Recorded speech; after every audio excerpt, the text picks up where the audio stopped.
Brought to you by Agilus Diagnostics.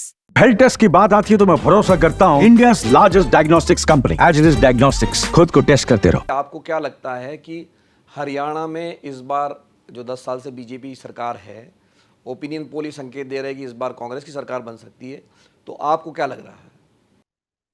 देखिए, मुझे तो कोई डाउट नहीं है, क्योंकि मुझे साफ लग रहा है कि वहां बदलाव की हवा है। बीजेपी एंटी इनकम्बेंसी 10 साल की झेल रही है।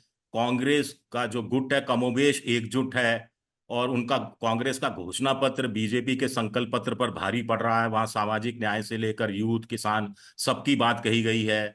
और फिर एक और बात है कि बीजेपी ने अभी से यह मैसेज देना शुरू कर दिया है कि वो तो चुनाव जीतने की स्थिति में नहीं है, इसलिए गोपाल कांडा का साथ लेना है, कहीं चौटाला का साथ लेना है, कहीं कहाँ पर्दे के पीछे साथ लेना है। बीजेपी में गुटबाजी, खेमेबाजी।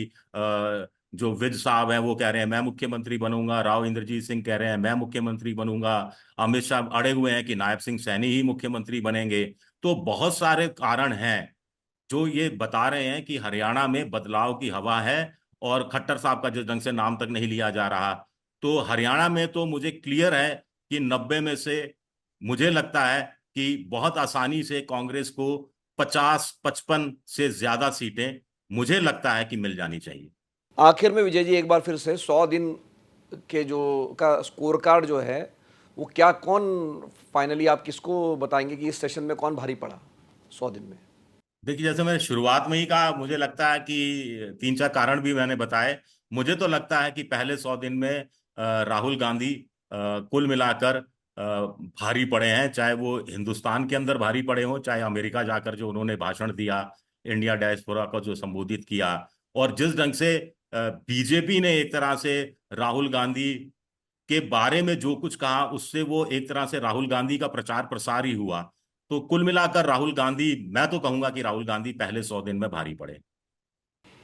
बहुत बहुत धन्यवाद विजय जी इस बातचीत के लिए साप्ताहिक सभा में। तो साप्ताहिक सभा में आज हमने बात की मोदी सरकार के 100 दिन के बारे में।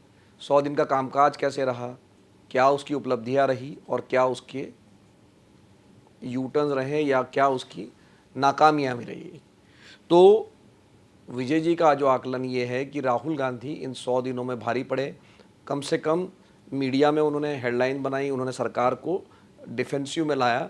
लेकिन जैसा कि विजय जी कह रहे हैं कि अब लग रहा है कि 100 दिन के पूरे होते तक मोदी जी वापस अपने फॉर्म में लौटने की कोशिश कर रहे हैं, फॉर्म तलाश रहे हैं, और उस तरह के भाषण में उनकी रंगत दिखने लग गई है, या वन नेशन वन इलेक्शन का जो फैसला है उससे एक तरह से एजेंडा बदलने की कोशिश उन्होंने की है।